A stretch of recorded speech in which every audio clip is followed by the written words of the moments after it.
وہ بھی ہمیں تنگ کر سکتی ہے اگر ہم کمزور ہیں، اور اگر ہماری امیونٹی طاقتور ہے تو پھر ہمیں کوئی کچھ نہیں کر سکتا، پھر ہم ٹھیک رہیں گے، ہمیں جراثیم، ہمیں موسم، ہمیں لوگوں کے رویے تنگ نہیں کریں گے۔ سو اپنی ویکنیسز کو یا تو خود ہی دور کر لیجئے۔ خود ہی دور کرنے کا مطلب یہ ہے کہ آپ کی ول سٹرونگ ہو جائے، آپ کا لائف اسٹائل سٹرونگ ہو جائے، آپ کے رہن سہن کے طریقے اچھے ہو جائیں تو آپ مضبوط ہوتے جائیں گے۔ لیکن اگر آپ خود یہ ساری کوششیں کر چکے ہیں تو جس طرح میڈیکل سائنسز میں پھر آپ کو آرٹیفیشل وٹامنز یا جو میڈیکل ایڈ ہے وہ دی جاتی ہے، اسی طرح آسٹرولوجیکلی بھی اگر آپ اپنے ٹائم میں ویک ہو گئے ہیں، ویک ہوتے جا رہے ہیں، تو آپ کے پاس دیر از لاٹ آف ریمیڈیز جس سے آپ ریکور ہو سکتے ہیں۔ The first scientific remedies go with ruby or emerald stone۔ اس سے آپ مضبوط ہو جائیں گے، اور مضبوط ہونے سے جو پازیٹیوٹیز ہیں انہیں تیزی سے کیچ کر سکیں گے، جو نیگیٹیوٹیز ہیں انہیں ریپیئر کر سکیں گے، ریپیل کر سکیں گے، اینڈ ان سے پروٹیکشنز لے سکیں گے کہ دوبارہ وہ کبھی نہ آئے۔ جو اسپرچول ٹائپ کی ریمیڈیز ہیں ان میں سورہ یاسین کی سیکنڈ لاسٹ آیت ہے، اس میں سورہ شمس ہے۔ اگر ان دونوں کو کمبینیشن بنا کر استعمال کیا جائے تو معاملات بہت حد تک سالو ہو جاتے ہیں۔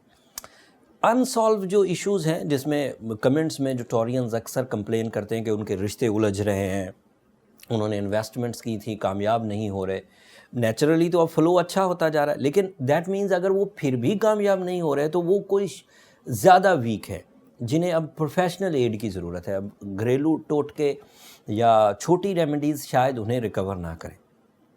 جو ہائی لیول ڈیفیشنسیز ہوتی ہے انہیں اوور کم کرنے کے لیے جو فرسٹ سٹیپ ہے اس کے لیے ایک پراپر ڈائگنوسس کی ضرورت ہوتی ہے، اینڈ وہ آپ کی date of birth, time and place of birth سے ڈائگنوسس ہو جاتی ہے۔ اگر کسی کو اپنی کمزوریاں، اپنی پرابلم سمجھ نہیں آ رہی تو وہ پھر اپنے پرسنل کیلکولیشنز کی طرف جائے۔ پرسنل کیلکولیشنز لائف میں ایک دفعہ کرا ہی لینی چاہیے تاکہ اس سے پتہ چل جائے کہ what is your worth and abilities, nature نے آپ کو کیا کیا دیا ہے اور آپ اسے کتنا استعمال کر رہے ہیں۔ پرسنل کیلکولیشنز کے لیے نمبر یہ نیچے چلتے رہتے ہیں، آپ ان پہ رابطہ کر کے اپنی پرسنل کیلکولیشنز کروا سکتے ہیں۔ بات کو دوبارہ آپ کی اس لیول پر لے کر آتے ہیں جس سے آپ کو ایڈوانٹیجز میسر ہیں۔ مرکری اور سن کی یہ کمبینیشن جو 28 جولائی سے شروع ہوگی، اس اعتبار سے آپ کے غموں کا لیول، سوچوں کا، فکروں کا، ڈر کا، خوف کا لیول نیچے آئے گا، اینڈ جب آپ پیسفلنس میں جائیں گے تو آئیڈیاز ابھریں گے، and that is your nature. آپ کی مینجمنٹ ابھرے گی، دیٹ از یور نیچر۔ آپ کی بھلائی کرنے کی عادت، ویلفیئر آف ادرز، وہ ابھرے گی، that is your nature. And دوسرا جو ایونٹ آئے گا 29 جولائی کو وینس کے ساتھ، یو نیڈ لو اٹیچمنٹس، لوگوں کی توجہ، لوگوں کا پیار۔ اور جب یہ دونوں چیزیں آپ کو 28 اور 29 کی دنوں میں شروع ہو جائیں گی، سو آن 2-3 ہفتوں کے لیے، تو سمجھ لیجئے کہ نیچر آپ پر مہربان ہو رہی ہے۔ جب نیچر مہربان ہوتی ہے تو بینگ اے پروفیشنل ہم کہتے ہیں کہ you are in a golden season, بہار چل رہی ہے آپ کی۔ اور بہار سیزن میں بھی اگر آپ اپنے قید و بند کی زندگی گزار رہے ہیں، غموں میں الجھے ہوئے، نقصان کرتے ہوئے، پھر آپ کا کوئی علاج نہیں۔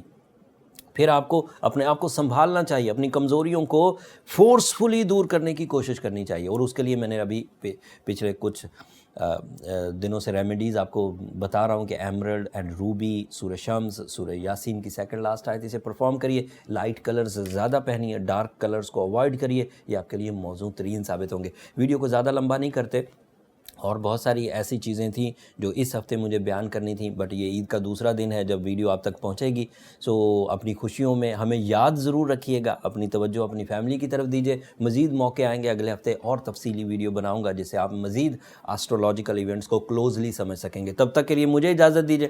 جاتے جاتی میری 2 درخواستیں، چینل کو ضرور سبسکرائب کریے گا اور اپنی دعاؤں میں ہمیں ضرور یاد رکھیے گا۔ آپ کی دعائیں میرے لیے بھی، اس دنیا کا بھی اور آخرت کا سب سے قیمتی سرمایہ، اور میری ٹیم کے لیے بھی۔ اگلے ہفتے تک کے لیے اللہ نے کے بعد۔